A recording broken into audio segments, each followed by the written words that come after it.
Good morning students.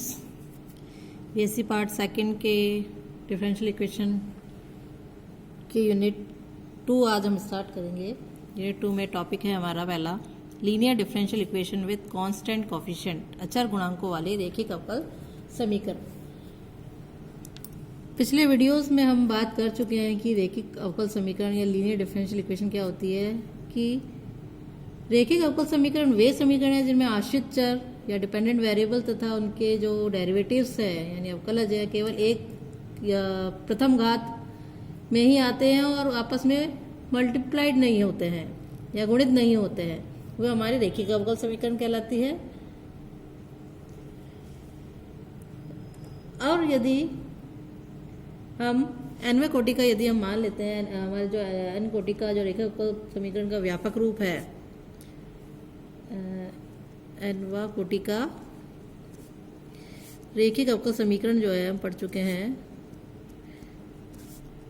उसका जो व्यापक रूप है वो होता है,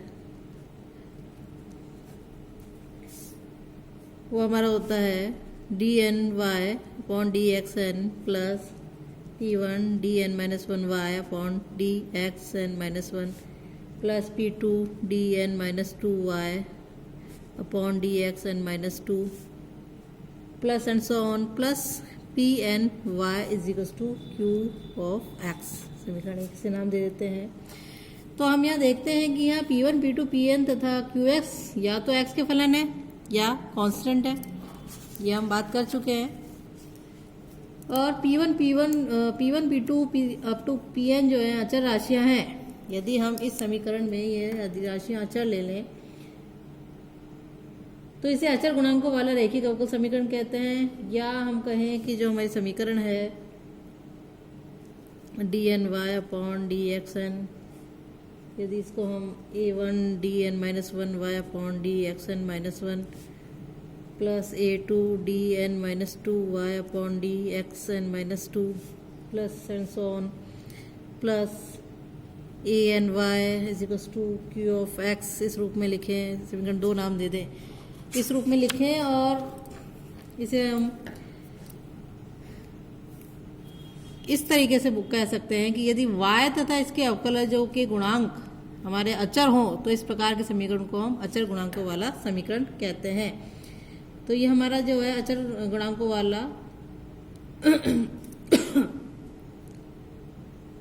अवकल समीकरण कहलाएगा। इसे हम इस रूप में भी लिख सकते हैं, ये है हमारा अचर गुणांकों वाला रैखिक अवकल समीकरण। इसमें हमारे पास y तथा उसके अवकलज के जो गुणांक है वो क्या है, कांस्टेंट है, अचर है। इसको हम इस रूप में भी लिख सकते हैं d of n plus a1 dn minus 1 plus a2 dn minus 2 plus and so on plus an to y is equal to q of x। इसे 3 नाम दे दिया। और इसे इस रूप में भी लिख सकते हैं function of D to Y is equal to Q of X. समीकरण 4 नाम हम दे देते हैं, जहां हमारा डी एन जो है इसे हम लेते हैं D N upon D X N. जो डी है कैपिटल डी वो हमारा इस रूप में होता है और इसे हम जहां और एफ डी जो है हमारा एफ डी को हम लिख सकते हैं D N plus a1 dn minus 1 plus a2 dn minus 2 plus and so on plus an। इसे हम समीकरण 6 नाम दे देते हैं। तो यहाँ जो हमारा d है वो d के अवकल संकारक या अवकल ऑपरेटर कहलाता है, जो कैपिटल d है हमारा। इसी अवकल संकारक का हम बीजगणित देखते हैं, इसके बारे में हम बात करते हैं कि जो हमारा ये ऑपरेटर है F D Y is equal to Q जो है हमारा ऑपरेटर, संक्षेप में हम समीकरण ले लें F D of Y is equal to Q समीकरण ले लें, तो हम देखते हैं कि ये जो हमारा ऑपरेटर है ये बीजगणित के निम्न मूल की पालना करता है। पहला हमारा ये जो है लॉ ऑफ इंडिसेस यानी जो घातांक नियम है उसका पालन करता है। किस प्रकार से करता है, घातांक नियम में इसे हम लिख सकते हैं D M D N is equal to D M plus N का पालन करता है। दूसरा है क्रम विनियमितता, क्रम विनीत में D M plus D N is equals to D N plus D M हम लिख सकते हैं, या D M D N is equals to D N D M हम लिख सकते हैं, और ये भी हो जाएगा हमारा डी एम प्लस एन ही के बराबर होगा। इसी प्रकार ये जो थर्ड लॉ है हमारा डिस्ट्रीब्यूटिव लॉ या वितरण नियम, बंटन नियम, उसका भी पालन करता है। किस प्रकार से देखिए कि हमारे पास है D M U plus V sorry is equals to, इसको हम D M U plus D M V भी लिख सकते हैं। तो ये हमारा जो डी ऑपरेटर है बीजगणित के तीनों नियमों का पालन करता है। अब आगे हम बात करेंगे, ये तो हमारा था डी ऑपरेटर। अब हम ऑपरेटर डी इनवर्स के बारे में बात करेंगे। डी इनवर्स यानी प्रतिलोम संकारक किसे बोलेंगे?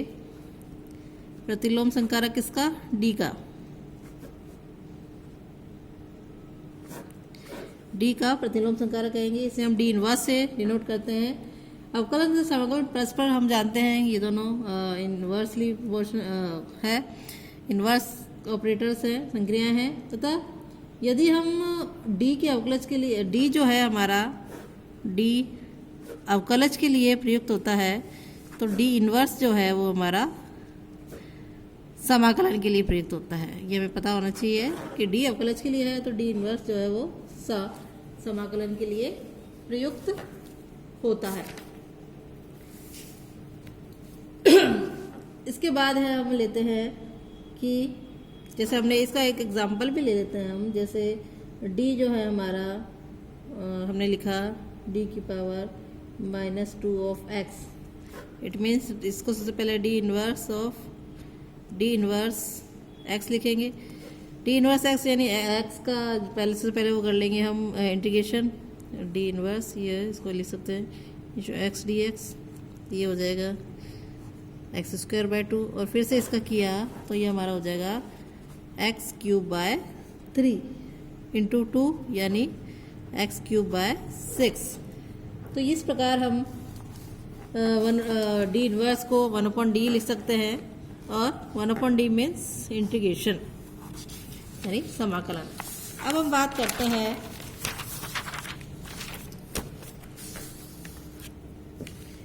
रैखिक अवकल समीकरण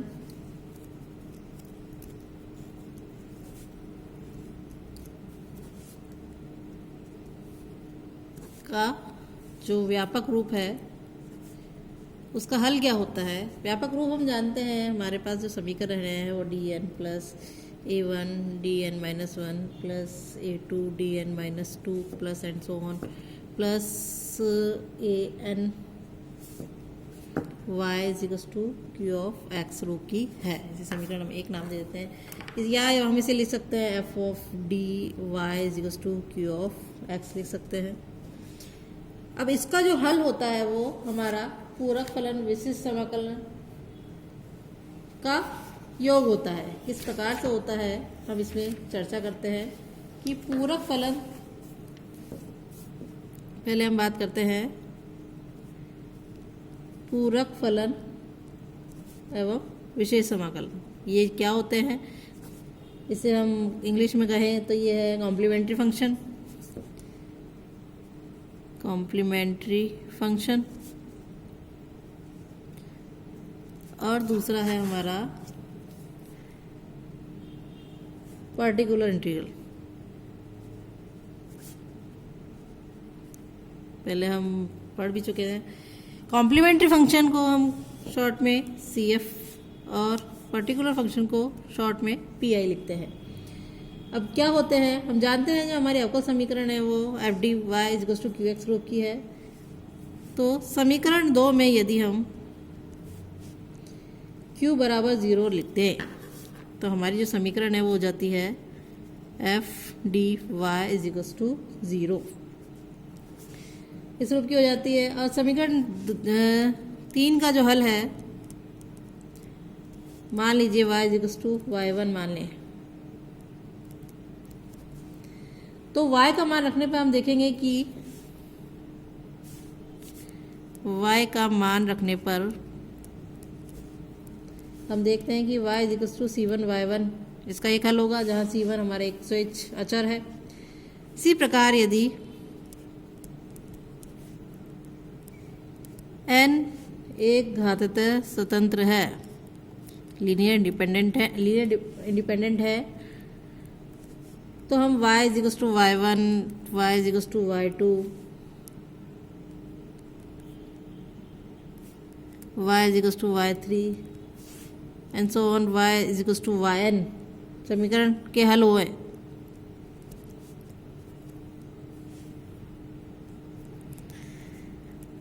तो हम लिख सकते हैं, तो हमारी जो समीकरण है वो हो जाएगी F D y1 is equals to 0, F of D y2 is equals to 0, F of D y3 is equals to 0 इसके हल होंगे। और बराबर लिख दिया हमने एफ ऑफ डी yn बराबर 0। इसे हम समीकरण 4 नाम दे दिया। अब यदि हमारे पास इसमें C1 C2, यदि समीकरण में C1 C2 C3 and Cn स्वेच्छ अचर हैं,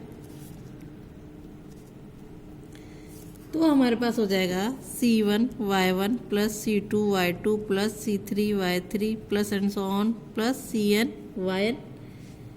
इस समीकरण का व्यापक हल होगा, क्योंकि f of d C1 Y1 plus C2 Y2 plus up to so on plus Cn Yn बराबर C1 हम लिख सकते हैं C1 f of d Y1 plus C2 f of d Y2 plus and so on plus Cn f of d Yn। इस प्रकार से हम इसे लिख सकते हैं। और ये हम यहाँ हमने इसकी वैल्यू रखी है f ऑफ d Y1 की, तो C1 into 0 plus C2 into 0 plus and so on plus Cn into 0, तो ये हमारे पास वैल्यू 0 आ जाती है, यानी f ऑफ d इसको हम u मान लें, वो क्या है हमारे पास 0 है। तो u इज इक्वस टू हमारे पास जो है function C1 Y1 plus C2 Y2 plus and so on plus Cn Yn। इस समय u जो है हमारा समीकरण 2, जो हमारी समीकरण हमने ली है समीकरण 3 f of D y is equals to 0, इसका हमारे पास जनरल सॉल्यूशन होगा, क्योंकि इसमें शेष अचरों की संख्या इसकी कोटि के बराबर है ना। यदि हम इसे पर्टिकुलर सॉल्यूशन यानी पी लिया, तो समीकरण 3 का पर्टिकुलर सॉल्यूशन या पर्टिकुलर इंटीग्रल v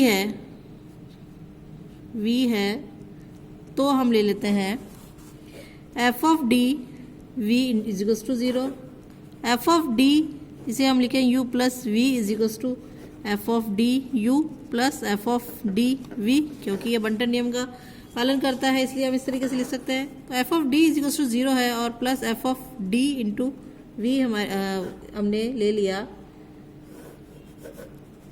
q।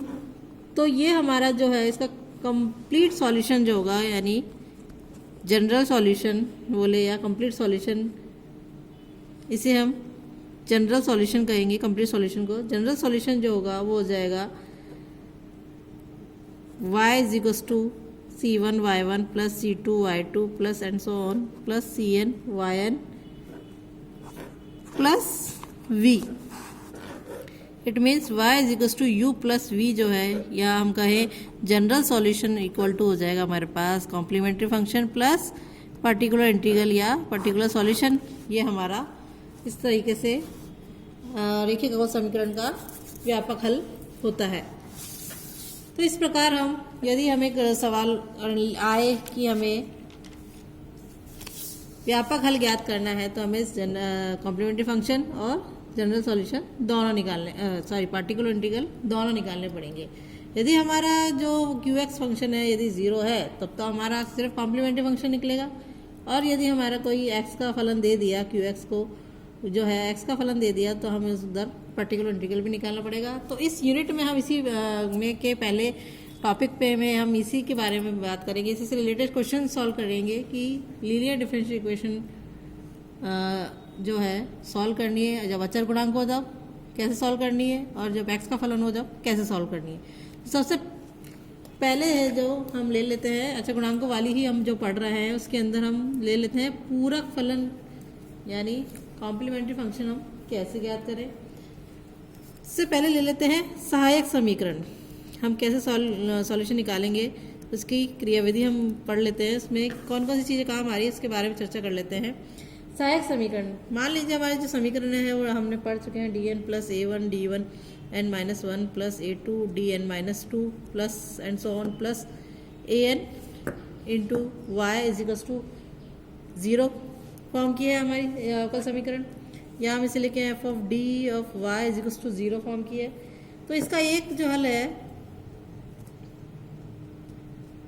वो e to the power mx है। तब समीकरण 1 में यदि हम y के स्थान पर e की पावर mx प्रतिस्थापित कर देते हैं तो d of y is equals to m e की पावर mx हो जाएगा और d2y is equals to m square e to the power mx हो जाएगा। इसी प्रकार हम आगे निकाले dn y निकाले तो m की पावर n e की पावर mx हो जाएगा और इसे हम लिख दें समीकरण में, समीकरण 1 इसे नाम दे, समीकरण 1 में इस प्रतिस्थापित करें तो ये m की power n plus a1 m की power n minus 1 plus and so on plus a n e to the power mx is equals to 0 रूप की हो जाती है। क्योंकि हमारे पास e to the power mx is equals to not equal to 0 है, इसलिए हम लिखेंगे m की power n plus a1 m की power n minus 1 plus up to so on a n बराबर 0 लिखेंगे, या ऐसे लिखें f of m is equals to 0 लिख सकते हैं हम। तो यहाँ m में एक n घातीय बीजगणितीय समीकरण है जिसके हमारे पास, क्योंकि ये n घात में है इसलिए इसके n रूट्स होंगे और m के प्रत्येक मान के लिए हमें पता चलता है कि e की पावर mx जो है वो आपको समीकरण 1 का हल होगा। और इसे हम समीकरण 2 नाम देते हैं और ये समीकरण 2 जो है हमारी, यही हमारी क्या कहलाती है, सहायक समीकरण या ऑक्सिलरी इक्वेशन। इसे हम सहायक समीकरण को इंग्लिश में बोलते हैं ऑक्सिलरी इक्वेशन, तो इसे हम शॉर्ट में लिखते हैं AE। और हम 1 और 2 की तुलना करते हैं तो हम पाते हैं कि सहायक समीकरण जो है हमारी ऑक्सिलरी इक्वेशन FD में D के स्थान पर यदि हम M लिख दें, इस समीकरण 1 में D के स्थान पर यदि M लिख दें तो हमारी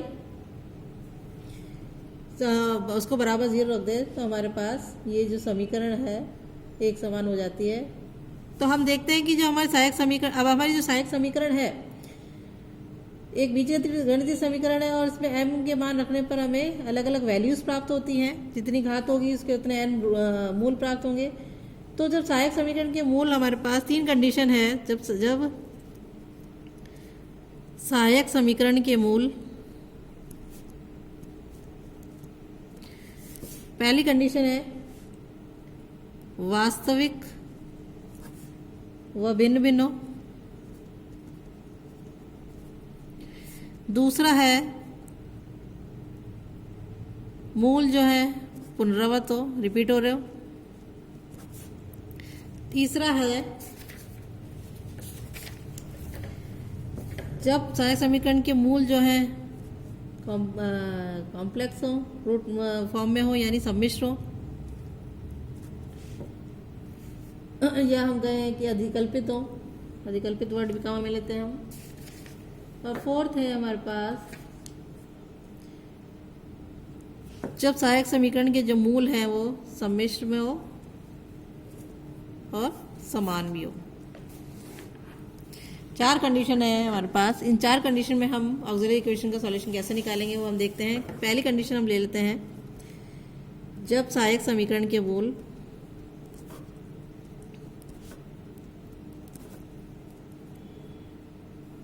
असमान हो या वास्तविक व भिन्न हो, लिखे हम वास्तविक व भिन्न भिन्न, एक ही बात है। तो हमारे पास समीकरण है F M is equals to 0, सहायक समीकरण है m1 m2 m3 up to mn जो है हमारे पास असमान है।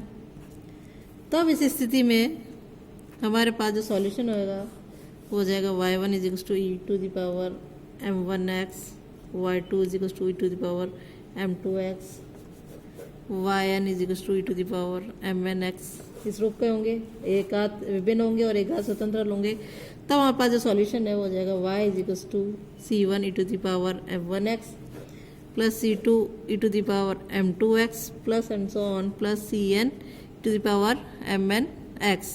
ये हमारा कॉम्प्लीमेंट्री फंक्शन होगा। इसे बराबर हम कॉम्प्लीमेंट्री फंक्शन भी लिख सकते हैं जब हमारे सहायक समीकरण के मूल असमान हो। दूसरी कंडीशन है जब सहायक समीकरण के मूल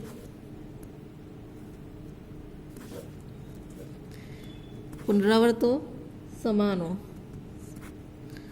समान हो या हम लिख सकते हैं पुनरावृत हो। तो पुनरावृत होंगे तब हमारे पास मान लीजिए हमारे पास F M is equal to 0 है कि दो मूल समान है, दो मूल समान है मतलब हमारे पास m1 बराबर है m2 के और शेष है हमारे पास m2 m3 m4 up to mn तक है। तब इस स्थिति में जो हमारे पास y कॉम्प्लीमेंट्री फंक्शन जो होगा वो होगा y बराबर c1 plus c2x into E to the power m1x plus c3 E to the power m3x plus and so on plus cn E to the power M N X. और यदि तीन मूल समान है इट मीन्स m1 बराबर m2 बराबर m3 है, तब हमारा जो सॉल्यूशन हो जाएगा वो हो जाएगा y is equal c1 plus c2x plus c3x square into bracket बंद e to the power m1x plus c4 e to the power m4x plus and so on plus cn E to the power mnx। इस तरीके से हमारा solution होगा, CF होगा। अब next third condition है हमारी जब सहायक समीकरण के मूल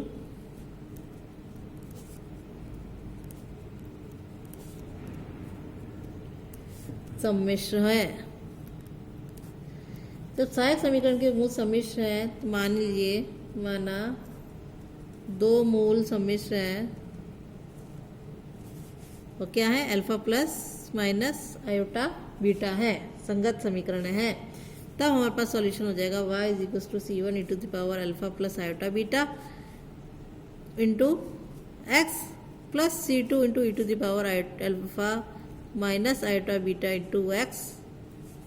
इस प्रकार से सॉल्यूशन होगा। या इसे हम शॉर्ट में सुविधाजनक रूप में ये भी लिख सकते हैं y is equal to E to the power alpha X into bracket में c1 cos beta X plus c2 sine beta X. इस तरीके से भी हम लिख सकते हैं। इन दोनों तरीके से हम CF लिख सकते हैं और अलग अलग रूप में भी लिख सकते हैं। तो इसका जो कॉम्प्लीमेंट्री फंक्शन सॉल्यूशन है या कॉम्प्लीमेंट्री फंक्शन है वो हमारे पास हो जाएगा y is equal to c1 E to the power alpha X cos bx plus c2 plus c3 E to the power m3x plus and so on plus cn E to the power mnx। इस तरीके से हमारा solution हो जाएगा। Fourth condition है हमारी जब सहायक समीकरण के मूल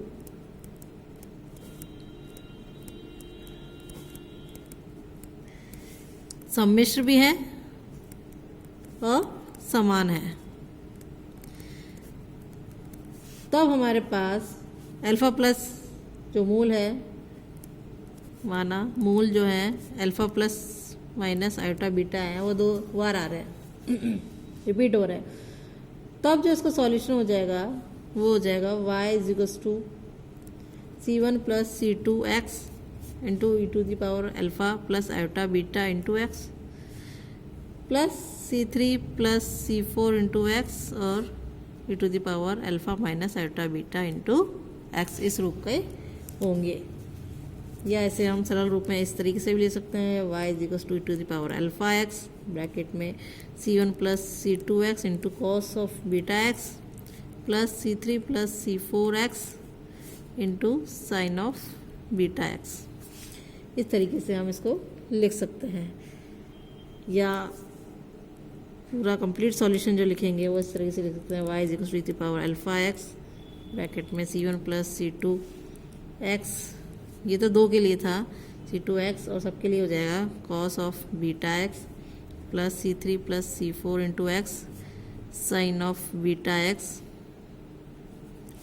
प्लस बाकी के होंगे वो भी इस तरीके लिखेंगे Cn plus e⁻m n x। तो इस तरीके से हम इसके सॉल्यूशन निकाल सकते हैं। क्वेश्चन ले लेते हैं कुछ, इससे हमें क्लियर हो जाएगा कि हमें कैसे निकालने हैं। एग्जाम में आया वो क्वेश्चन ले लेते हैं हम। क्वेश्चन है हमारे पास, हल कीजिए।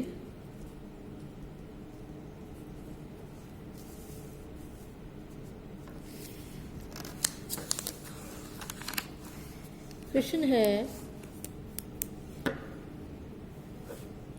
d3y upon dxn minus 6 d2y upon dx2 plus 3 आएगा यहाँ पे dy upon dx minus 6 of y is equal to 0। Solution इसका हो जाएगा, इसे हम निम्न रूप में भी लिख सकते हैं f ऑफ d के रूप में d3 minus 6 d2 plus 11d minus 6 into y is equal to 0।